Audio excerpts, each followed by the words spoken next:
What's up, Cowboys Nation? Back at you again with another video. And today we're going to be talking about the Dallas Cowboys defense going up against those Arizona Cardinals. It didn't look good against the Arizona Cardinals, but there are no excuses when it comes down to our Cowboys. They got the athletes to go do it, but they got to go out there and go prove it. Don't listen to all the 3 and the 4-letter networks talking about we're the #1 power ranked team.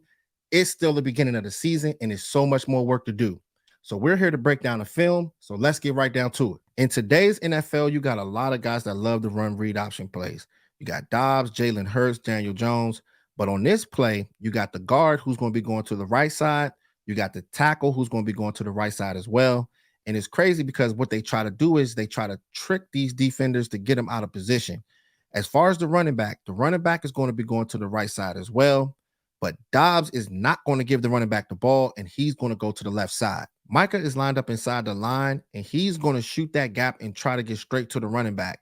He misread it, and what it's going to do is it's going to open up everything for the quarterback. So when you look at guys like Donovan Wilson, he's going to have his eyes locked on the quarterback as well, and he's going to move a little bit to the left, and that's going to be enough for Dobbs to be able to get an open field and make a big play. So we'll go ahead and run this play. As you can see, he fakes it. Micah Parsons overcommits. Next thing you know, Donovan Wilson does the same, and green grass is for Dobbs. It's crazy because a lot of these teams now, man, they love to run read option plays to open up their playbook. So we'll run this play in normal time so you guys can be able to see it. Micah overcommits. They move to the left. Next thing you know is green grass. So we got to understand when it comes down to a lot of these teams in the NFL now, they are getting very, very athletic. So if Dan Quinn can be able to get these guys going, make sure these guys are not playing over aggressive, you can be able to stop these guys and get these teams to second and third down. And that's when you can be able to rush your pass rushers. But on first down, on second down, just staying true to what you do best. If these guys can be able to do that, I think that will be fine. So let's get down to the next play. With the Arizona Cardinals, they love to be in trips formations and they love to do draw plays on the opposite side. So this is the play that they did, and it was a chunk play that turned into a touchdown. So we're going to change the camera view so you guys can be able to see what actually happened. Being in position and aligning yourself is extremely important when it comes down to the NFL. When you look at guys like Sam Williams, there is a gaping hole in between him and the defensive tackle, and that's exactly where they're going to run at. When you look at the left guard is going to go straight to the second level. It's crazy because we draft one technique so these offensive linemen can get to the second level, but this play kind of confused me because it just seemed like the defensive end is way far to the left, and that's exactly where they're going to run the ball. So we'll run this play. As you can see, the defensive tackle, he goes straight to the center for some reason and gets sucked into the offensive line. He gets sucked right in. Sam Williams overcommits. Number 63, he goes straight to the second level. It was easy for him to be able to get there. And next thing you know, it's daylight for these guys.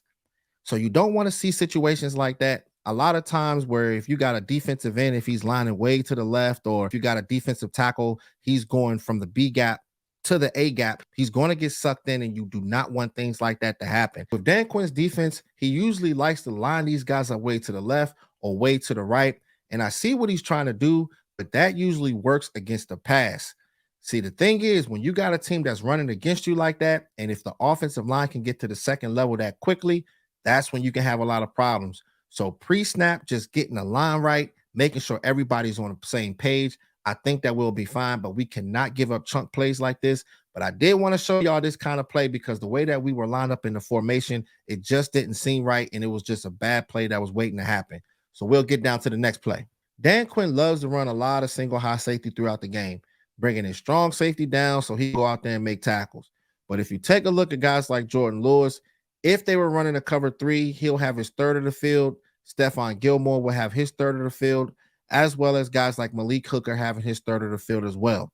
But this situation is a little tricky because with Stephon Gilmore, he's going to be going man-to-man against that receiver that's right in front of him.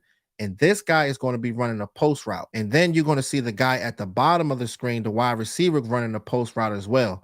And these are the type of routes that they like to use to try to exploit the cover 3 because you'll see holes there, you'll see holes there, and little things like that. You'll see out plays from the wide receivers to try to exploit the cover 3 on both sides of the ball.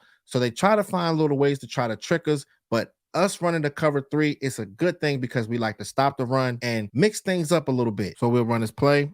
As you can see, Stephon Gilmore is lined up, facing them, going man to man. You see that bottom wide receiver running that post play. Nobody's paying attention. Malik Hooker commits to the quarterback.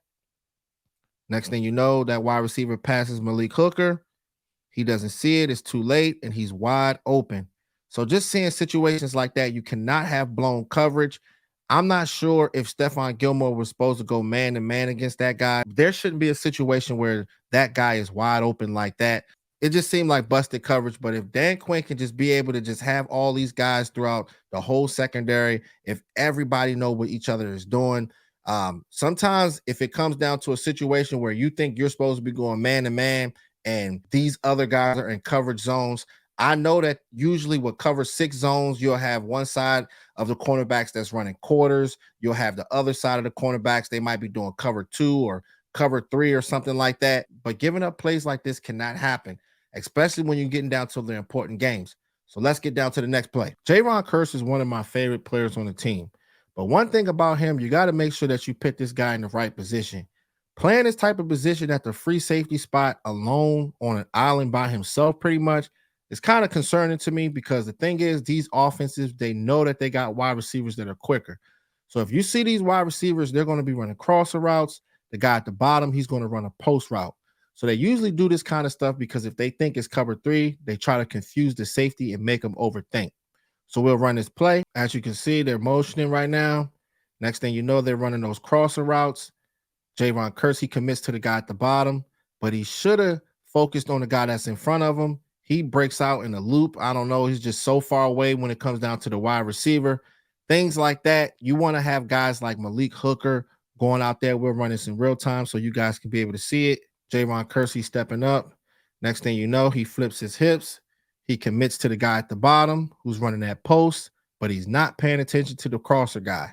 See, it's going to be hard to be able to stop plays like that if you don't got guys like Malik Hooker out there, if you don't got guys like Marquise Bell out there, somebody that is more athletic. One thing I like about Jaron Kearse, I mean, you can have him roaming sideline to sideline. That is good. He's an enforcer, just like Donovan Wilson. But if you're putting him out there on the island, making him overthink, that's how big plays happen. So we got to scheme up, get these guys right, put these guys in the right position, and I think we can be able to get it going. So we'll get down to this final play. So if you see guys like Dante Fowler and Neville Gallimore, they're not even going to be touched by the tackle or the guard. When you see the center, he's going to be pulling to the left side. The guard is going to be pulling to the left side as well, just so they can be able to attack LVE and anybody at that linebacker position. The running back is going to be going to the left side, and he's going to be going right behind those pulling guards. So we'll run this play. As you can see, they're in motion. They don't touch Neville Gallimore, Dante Fowler. They go straight to Micah Parsons. Micah Parsons gets sucked in. The center pulls and the guard pulls. Gets LVE, double blocks, getting down to the second level. Next thing you know, it's a gaping hole, and those guys get another chunk play. And we'll run this in real time so y'all can be able to see it. Micah Parsons, he pre-jab steps. Next thing you know, he gets sucked in. They move to the left, pulling guards.